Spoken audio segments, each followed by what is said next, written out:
এই মেয়েটি ৪০০ বছর আগের রাজপ্রাসাদে পৌঁছে যায়। তার প্রথম কাজই হল এক বদমেজাজি অত্যাচারী রাজাকে খুশি করা। এতে ঝি ইয়েং হতবাক হয়ে যায়। অন্যরা যখন রাজকন্যা বা সম্ভ্রান্ত পরিবারের সদস্য হিসেবে আসে, সে এসেছে রাজকীয় রান্নাঘরের একজন সাধারণ রাঁধুনি হিসেবে। প্রতি মুহূর্তে তাকে জীবনের ঝুঁকি নিয়ে কাজ করতে হয়। গতকালই সে কোনোমতে একটি রান্না শেষ করেছে, আর আজ তাকে এক ভয়ঙ্কর রন্ধন প্রতিযোগিতায় অংশ নিতে হচ্ছে। এই প্রতিযোগিতায় যে হারবে তার একটি হাত কেটে ফেলা হবে। বিচারক হিসেবে রয়েছেন রানীমা, যিনি ফিলিয়াল পিয়েটি বা ফিলিয়াল ডিউটি অর্থাৎ পিতামাতার প্রতি সন্তানের কর্তব্য শব্দটি দিয়ে প্রতিযোগিতার বিষয় নির্ধারণ করে দেন। প্রতিযোগীদের এমন একটি খাবার তৈরি করতে হবে যা এই ধারণাকে ফুটিয়ে তুলবে। এছাড়া খাবারে অবশ্যই সয়াবিনের গুঁড়ো, থোভু আর সয়াবিন পেস্ট ডোজেং ব্যবহার করতে হবে। ঝি ইয়েং ভেবেছিল সে সয়াবিন পেস্ট দিয়ে একটি ভিন্ন ধরনের ইতালীয় পাস্তা তৈরি করবে, কিন্তু যখন সে রান্নাঘরের জিনিসপত্র নিতে যায় তখন দেখে গুরুত্বপূর্ণ সয়াবিনের গুঁড়ো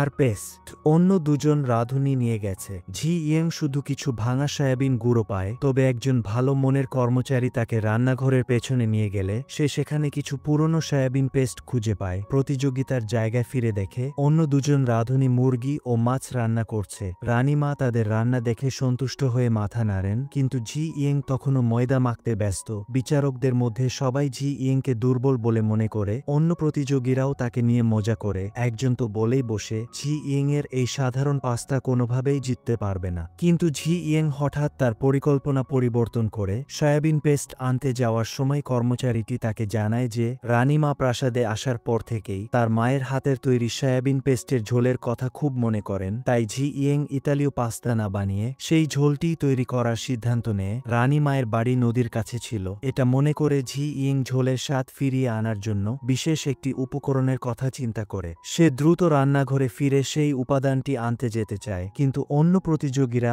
আর রানীমা তাকে বাধা দেন। প্রতিযোগিতার মাঝে বাইরে থেকে কিছু আনার নিয়ম নেই। এই অবস্থায় রাজা ঝি ইয়েংকে বাইরে থেকে উপাদান আনার বিশেষ অনুমতি দেন, তবে তিনি বলে যদি ঝি ইয়েং এরপরও হারে তাহলে তার দুটি হাতই কাটা হবে। সময় বাঁচানোর জন্য ঝি ইয়েং তার বন্ধু চ্যাংজিনকে সেই উপাদানটি আনতে পাঠায়, কিন্তু ফেরার পথে অন্য প্রতিযোগীর এক কর্মচারী তাকে ধাক্কা দিয়ে ফেলে দেয়। অনঅ্যাওয়ার অফ দিস, ঝি ইয়েং তার সয়াবিন পেস্টের ঝোল তৈরি করতে থাকে। তার রান্নার আধুনিক পদ্ধতি দেখে রানীমা এবং অন্যান্য রানীরা অবাক হয়ে যান। শেষ 15 মিনিটে মাথা ধরে চ্যাংজিন উপাদানটি নিয়ে ঝি ইয়েং এর কাছে পৌঁছায়। চ্যাংজিনের আঘাত দেখে ঝি ইয়েং চিন্তিত হয়, কিন্তু চ্যাংজিন তাকে আগে প্রতিযোগিতা শেষ করার জন্য বলে। ঝি ইয়েং বিশেষ উপাদানটি ঝোলের মধ্যে দেয়, যা দেখে সবাই অবাক হয়। রানীমা বলেন এমন অদ্ভুত রান্নার পদ্ধতি তিনি আগে কখনো দেখেননি। সময় শেষ হয়ে যায় আর বিচার শুরু হয়। প্রথম দুজন প্রতিযোগীর রান্না রানী মায়ের পছন্দ হয়। তাদের রান্নার কৌশলে কোনো ভুল ছিল না, কিন্তু পিতামাতার প্রতি কর্তব্য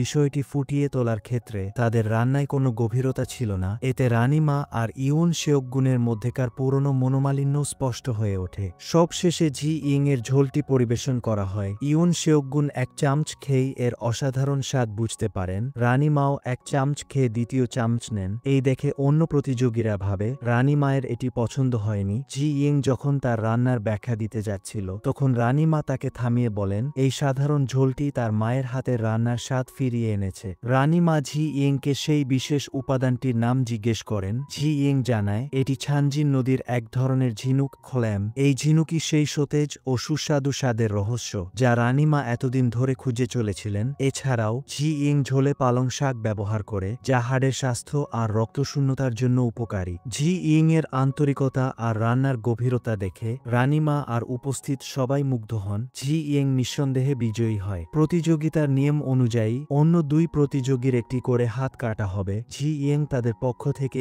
ইউন সেওকগুনের কাছে ক্ষমা চেয়ে তাদেরকে ক্ষমা করার জন্য অনুরোধ করে, কিন্তু ইউন সেওকগুন বলেন তিনি তার নিজের নিয়ম ভাঙতে পারেন না। ঠিক সেই মুহূর্তে রানীমা এসে বলেন এই প্রতিযোগিতার জন্য তিনিই দায়ী, আর এর উদ্দেশ্য কাউকে আঘাত করা বা হাত কাটা ছিল না। তিনি ঝি ইয়েং এর রান্নার মাধ্যমে পিতামাতার প্রতি কর্তব্যের নতুন অর্থ খুঁজে পেয়েছে। রানী মায়ের কথায় ইউন সেওকগুন নরম হয় আর তিনি হাত কাটার সিদ্ধান্ত বাতিল করেন, তবে তিনি বলেন পুরস্কার ও শাস্তির নিয়ম মানা উচিত। তাই তিনি ওই দুই প্রতিযোগীকে ঝি ইয়েং এর কাছে রান্না শেখার জন্য পাঠিয়ে দেন। এই ভয়ঙ্কর প্রতিযোগিতাটি এভাবেই শেষ হয়। এই ঘটনার পর সেই দুজন রাঁধুনি ঝি ইয়েং এর প্রতি কৃতজ্ঞ হয় আর তার রন্ধনশৈলী, দয়া এবং সততার প্রশংসা করে। এরপর থেকে রাজকীয় রান্নাঘরে আর কেউ জি ইং এর বিরোধিতা করেনি। জি ইং শুধু প্রতিযোগিতায় জেতেনি, সে সবার মনও জয় করে নিয়েছে। পরে সে চ্যাংজিনের কাছে তার আঘাতের কারণ জিজ্ঞেস করে। চ্যাংজিন জানায় একজন স্মার্ট যুবক তাকে সাহায্য করে আর সে সমঝমতো জিনিসপত্র নিয়ে আসতে পারে।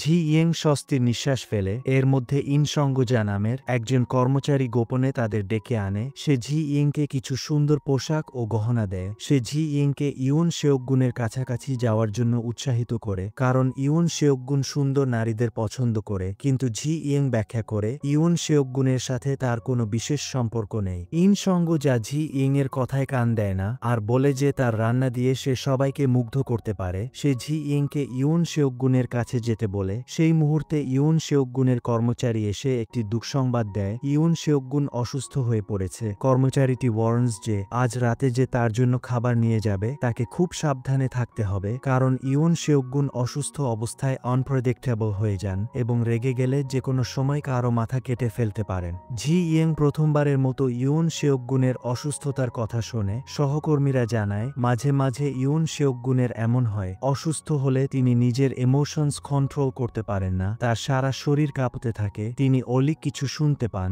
এবং কখনো কখনো মানুষ খুন পর্যন্ত করেন। জি ইং মনে করে ইউন সেওকগুনের এই অদ্ভুত আচরণের কারণ হয়তো তার কোনো মানসিক আঘাত। সে শুনেছে যে ইউন সেওকগুন তার বায়োলজিক মধেরের প্রতি ঘৃণা পোষণ করেন, তাই জি ইং সেই রাতে ইউন সেওকগুনের জন্য এমন একটি খাবার তৈরি করার সিদ্ধান্ত নেয় যা তার মনকে শান্ত করবে। জি ইং অন্যান্য দাসীদের সাথে খাবার নিয়ে ইউন সেওকগুনের কক্ষে যায়। দাসীরা ভয়ে কাঁপছিল। ইউন সেওকগুন সবাইকে চলে যেতে বলেন, শুধু জি ইংকে থেকে যেতে বলেন। জি ইং তার জন্য রাতের খাবার হিসেবে এক বাটি পাস্তা নিয়ে আসে। সে বলে এটি সয়াবিন পেস্ট দিয়ে তৈরি ইতালীয় পাস্তা, যা ইউন সেওকগুন আগে কখনো খাননি। ইউন সেওকগুন এক চামচ খেয়ে মুগ্ধ হয়ে যান আর বাকিটা এক টানে খেয়ে ফেলেন। জি ইং জানায় তার বাবা যখন মন খারাপ করতেন তখন তিনি এই খাবারটি তৈরি করে দিতেন, তাই সেও এই পাস্তাটি দিয়ে ইউন সেওকগুনের মন শান্ত করতে চেয়েছিল। ইউন সেওকগুন বুঝতে পারেন যে জি ইং এরও তার মতো একই ধরনের ট্রমা ছিল। ইউন সেওকগুন কাইন্ডলি জি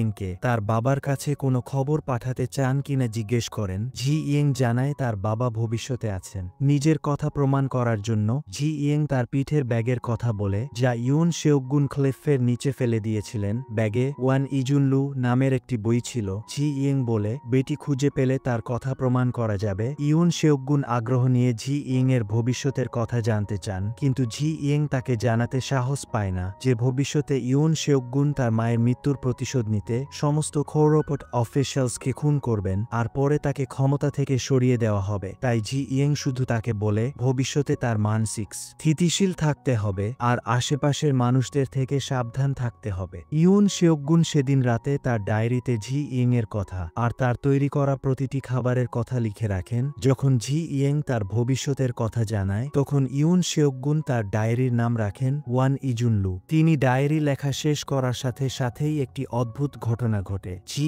ইং এর সেই ওয়ান ইজুনলু বইটি গায়েব হয়ে যায়। ইউন সেওকগুন যখন ডায়েরিটি লুকিয়ে রাখছিল তখন তার কর্মচারী একটি দুঃসংবাদ নিয়ে আসে, তার মায়ের মৃত্যুর তদন্তকারী একজন কর্মকর্তাকে হত্যা করা হয়েছে। আজ রাতে ইউন সেওকগুনের তার সাথে দেখা করার কথা ছিল আর সেই কর্মকর্তা তাকে তদন্তের গোপন তথ্য জানাতে যাচ্ছিল। এই ঘটনায় ইউন সেওকগুন বুঝতে পারেন যে কেউ তাকে সত্য জানতে দিতে চাইছে না। কর্মচারীটি জি ইংকে ডেকে ইউন সেওকগুনের জন্য কিছু রাতের খাবার তৈরি করতে বলে। জি ইং সেখানে পৌঁছে দেখে ইউন সেওকগুন মাতাল হয়ে পড়ে আছেন। ইউন সেওকগুন জি ইংকে নিজের কাছে টেনে নেন। জি ইং ভয় পায় কিন্তু দেখে ইউন সেওকগুন কাঁদছেন। এরপরে ইউন সেওকগুন জি ইংকে কিস করে। এখন ইউন সেওকগুন কি সত্যি জি ইংকে সত্যি ভালোবেসে ফেলেছে? এই সাসপেন্স রেখে এই এপিসোডটি শেষ হয়। পরবর্তী পর্বটির জন্য ভিডিওটি লাইক, কমেন্ট এবং সাবস্ক্রাইব করুন।